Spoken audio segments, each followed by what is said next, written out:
Guess they got the routine down. Is it time to come outside, girls? There we go. Good morning. Good morning. Hi, Jerry. Your new feathers are looking great, buddy. Well, good morning, guys. So this is going to be part 67 of the garage shop build. Actually, just kidding. It's part 14. So, yeah. I don't know how many parts this is going to end up being because I still have so much to do on there. But yeah, this is going to be part 14 of the garage shop build. Thanks for watching. Thanks for tuning in. Please like and subscribe. All right, so we'll just get right into it. As you can see, there's been a bit of work done since my last video. Completed this wall here and completed this wall here. Of course, you know, the block wall is all full of cement as well. Started coming around the corner. So you can see there's an anchor there. And then on this side over here, I have the anchor, and then the next spot is filled. So I still have this whole wall left to fill with concrete, and I'm just, you know, buying a dozen bags at a time and kind of working my way through it. But yeah, this wall is complete. My older son actually came back. He was here for about a month or so, and then he ended up, he went back to California, and then he ended up coming back for about a week and a half or so. So he was here yesterday, and he helped me build and install this wall, and then build and install this wall. So what this episode is going to focus on is I'm going to start putting on the house wrap, and I'm going to be taking down this canopy. And as you see, I have a new tarp here, a much bigger tarp. Drink all the water, Hati, get that puddle out of here. So this is a 24 by 36. 24 by 36 foot tarp, and it's a 20 mil tarp, so it's really thick. These tarps here, they're pretty cheap. I think these things are like 6 mil or 8 mil, but this is kind of the standard of what they sell here in Hawaii, and everybody uses for these canopies, but they're really junk tarps. And that thing was like 150 bucks still for that tarp for a 20 by 30. Anyway, this one was even more. This one was like 240 bucks or something like that. So anyway, that's what this episode's going to be. It's going to be kind of drying in the workshop. I can see like right there, that thing's full of water, so it's about to dump water in here. I got to push that out. So yeah, going to be getting the house wrap on, getting these piping reconfigured. So basically what I'm going to be doing is from the top, which is the 12 foot behind this tarp, I'm going to be creating the piping that goes down to this edge here, and then I'll have a little bit of an overhang where the tarp will attach to, and hopefully I can stop all this water, because every time it rains this place just fills up with water. So I need to get this area dry because it's getting quite annoying having to constantly sweep water out. And then of course here's the post for the deck build, which is another video, should have been last week. Anyway, let's get to work. So my wife said she heard metal clanging last night, so that was this thing falling down. I had this jammed up in the tarp because water collects here, so see that gigantic puddle up there I'm gonna have to push out? Yeah, that's why I need to get a new tarp set up here. All right, so I'm up top here. 12 foot high wall going all the way across. That's the 9 foot drop down to finish out that wall. So this is going to be the area where I build the second story, which is going to be my office eventually. See that all the way down. I basically just unhooked the tarp on this side, and what I'm going to do is I'm going to piece together some of this piping so that I can get my configuration figured out. And it's on widescreen mode, so if it looks a little fish-eyed, whoa, look how long my arm is. So I need to figure out if the piping setup that I'm going to do is actually going to reach from here all the way down to there, and I actually want it to have a foot or maybe even 2 feet overhang, so that when the tarp connects to that side, it'll basically be connected to that piping hanging 1.5 feet out with the bungees, and then from there it's going to stretch up and go over the back of this. So once it's all secure, the back of the tarp should cover this top half, because when I initially put on this house wrap, the house wrap is 9 feet tall. So the house wrap is basically going to cover this section here, this entire wall. It'll wrap around, go there, I'll run it all the way to that corner, and then it'll get cut out where the brick wall is right here, which you can't see right now. So that section will get cut out, and then that section will end up getting added up here on this section. Yeah, so let me figure out this piping. Oh, hi Jerry. And we'll see if it'll work.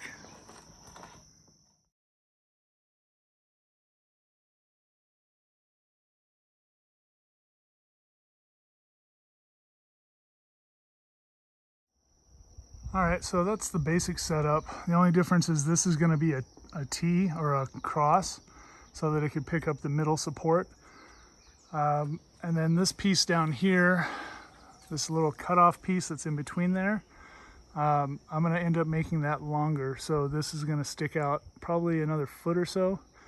So that way the tarp will go, it'll have the bungees on there, and then there'll be, like, you know, whatever the gap is in between for the normal setup, which I guess is, I don't really have a normal setup, well, over there. So you see how the bungees are attached to the pipe, and then there's that bit of space in between. It's usually about 4 inches or so, roughly, but you can, it depends on how tight you put the bungees. There's an echo in here. So that's going to be my basic setup. And of course, these are going to have cross pieces. And also what I'm going to do on the 2 ends is I'm going to take a 20-foot 2x6, which are these ones down here. And I'm actually going to screw it in from here down to this corner, so I'll have a solid ridge line. And that'll basically be my roof line. It'll be the bottom of the roof line, I guess, because these are going to eventually be 2x12, so it'll be, you know, 1 foot taller than that. Plus, this section does not have the second top cap on it yet either. So roughly about a foot taller. But that's the basic idea that I'm going for. All right, so I finally put in those 2 supports over the header. I know that's just been driving everyone crazy. Okay, so I'm going to start the house wrap on this side. Basically just, it's gonna come here. I'm gonna start it somewhere like right around where that pole is, and then wrap it around, bring it to this corner, and then I'm gonna hold off right here just for now, until I gotta run to HPM and get some more fittings and stuff like that so that I can continue with the top.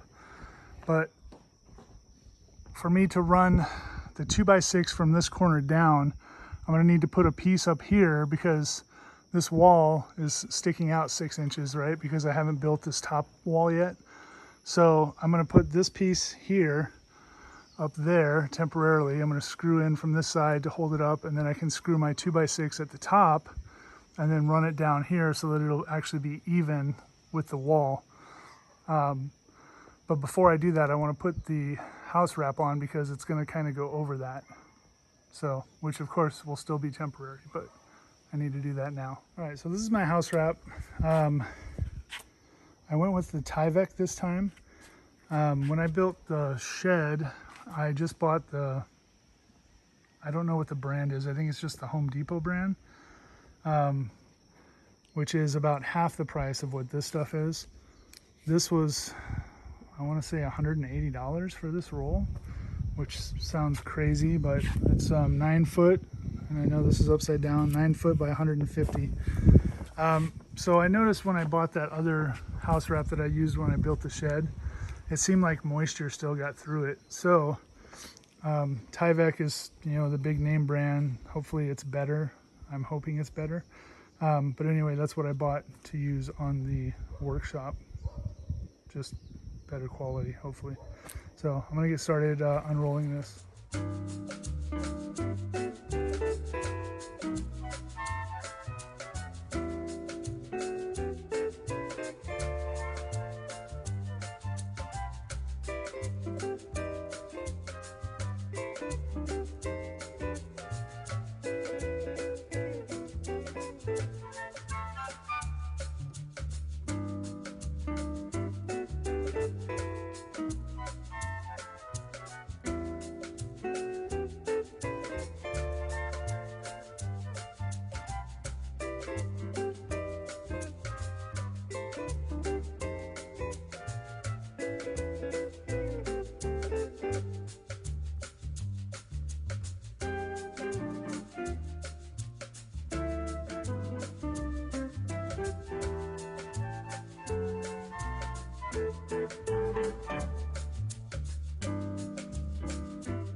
All right, well, I'm sure that was a riveting time lapse. That stuff's kind of hard to put up when it's windy. I must say though that this is definitely feels more robust than the other brand that I got.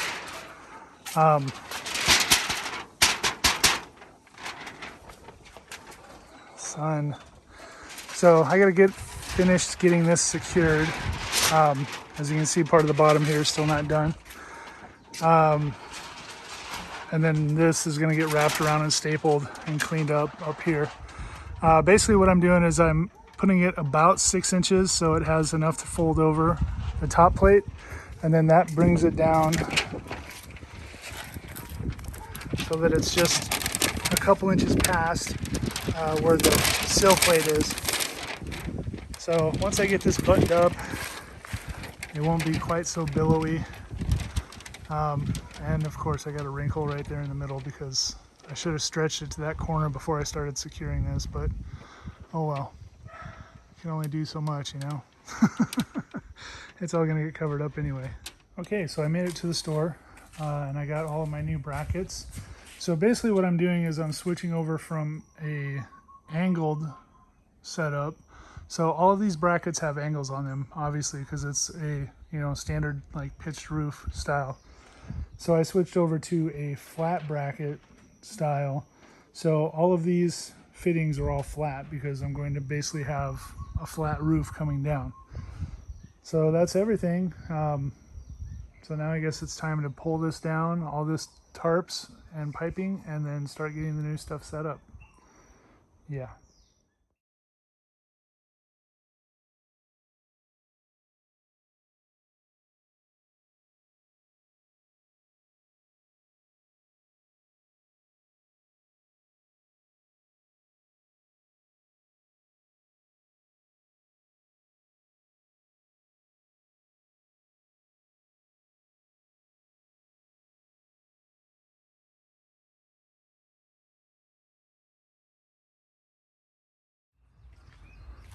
Wow, that felt like it took forever. And then it was a 30-second time lapse. So I have it for the most part secured. I got bungees all the way across the front here. On the back side, I use straps. You look up there, I got some straps. Over here, I got some straps. They're camouflage, so maybe you can't see them. I got my string lines tied off over there, over here, just to keep that away from this wall. Over on this side, I'm doing the same thing. I gotta get one more string. I thought I had more string around, so I got just this front one tied off. I'll put one or two on this side tied down to the rebar the same way, just to, you know, give it some extra. I mean, it shouldn't go through the house wrap, but who knows. So, man, that was a lot of work. So my next step is going to be to pull this house wrap all the way down to this corner and then secure it. So the 9-foot mark is basically where those straps are, and then over here where the bottom of the windows are. So I'll stretch it across. Of course, I'm not going to nail it where the straps are, but everywhere else I'll nail it just to keep it tight. And then it'll end up getting cut here, and then I will cut off the piece on the back side that's down over the brick wall here and roll that up, and then that'll eventually go up here. So in the time lapse you saw, I had to build this temporary piece here just so everything could remain, you know, square and level, and then so I could mount this board going down here. Whew. And it's already starting to get dark. I think it's like 6:30. Maybe another 45 minutes or so, light hour. But yeah, dang, a lot of work. Whew. Okay, so that is done. Now it's definitely getting darker. I guess it still looks kind of bright on the camera. It's kind of weird, it looks brighter on the camera than it is. Yeah, so that's wrapped around just a little bit there. I'll go ahead and staple that all the way down to the wall. I have not cut that yet because I have not totally nailed this section here. This whole section's nailed all the way down, and then the first, I don't know, 4 or 5 beams are nailed all the way down, but I ran out of nails with the little plastic caps on them, the house wrap nails. So this is nailed a couple here and then across the top there, and that's it. And then it's stapled along this edge. So I'm definitely done for tonight. I might be done for this video, but I'll see how long it is. The only other thing that I may do in this video, if I continue, is I will house wrap this section up here. Yeah, so we'll see. Let me look and see how long it is, and maybe it's over, maybe a little bit more. So it's the next morning. We had some rain last night, and as you can see, there's giant pockets of water all over. I kind of figured this was going to happen. One up here in the corner. So what I might have to do is get some, they sell like banding or some rope to put in between, so that this is not so flexible. But other than that, it's totally dry in here. That water was water that was here from before. So that's nice. Let me just get this water out.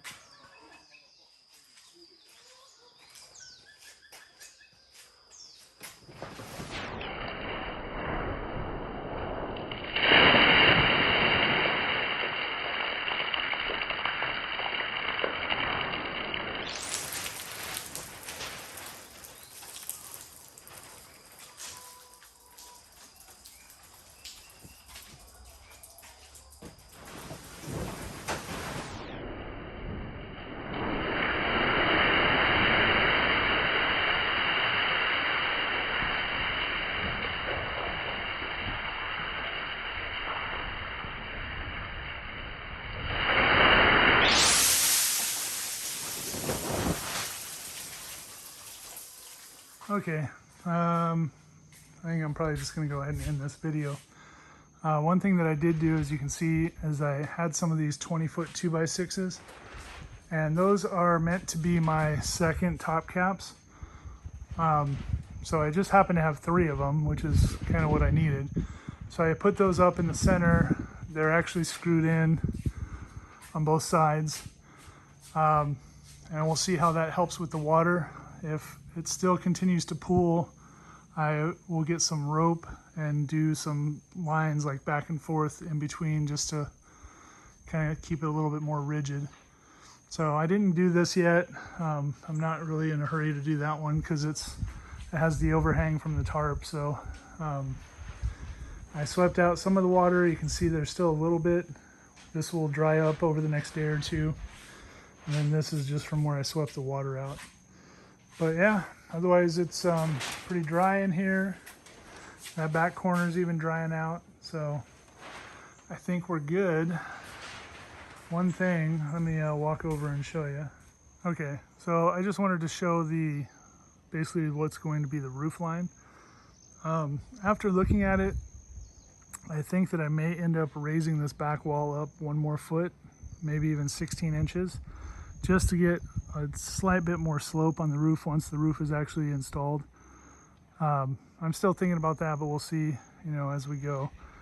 But yeah, I think it needs to be a little bit more of a pitch than that. I mean, that'll drain rain fine, but once eventually solar panels are mounted up there, a little bit more of an angle will be good too. I mean, this roof is facing almost south, not directly south, so it's in the perfect position for solar panels. But I think that I would like to get a little bit more of a pitch there. And then also that'll give me more space on my storage, which will be, this area over here once I get that mezzanine built. So, as I was saying, I think I'm going to wrap up this video. Got a good amount of work done. Switching out those tarps, that was a lot of work.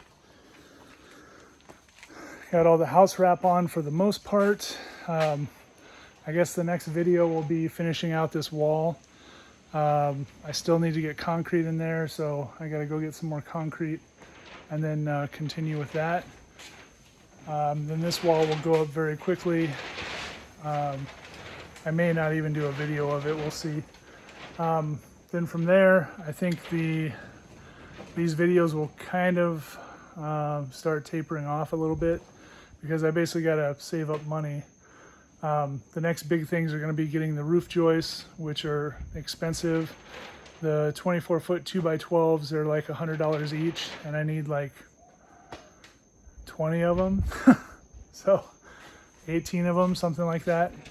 And then the roofing itself. So this may be the last workshop garage video for a little while, but we'll see. Some of the other things I have left to do is to paint all the brick. Now that I have it kind of dried in and the brick actually has a chance to really dry out, it'll be a good time to start painting that. That's not really going to make a good video either, so we'll see. Maybe I'll just do little pieces of each of these last things that I need finishing up.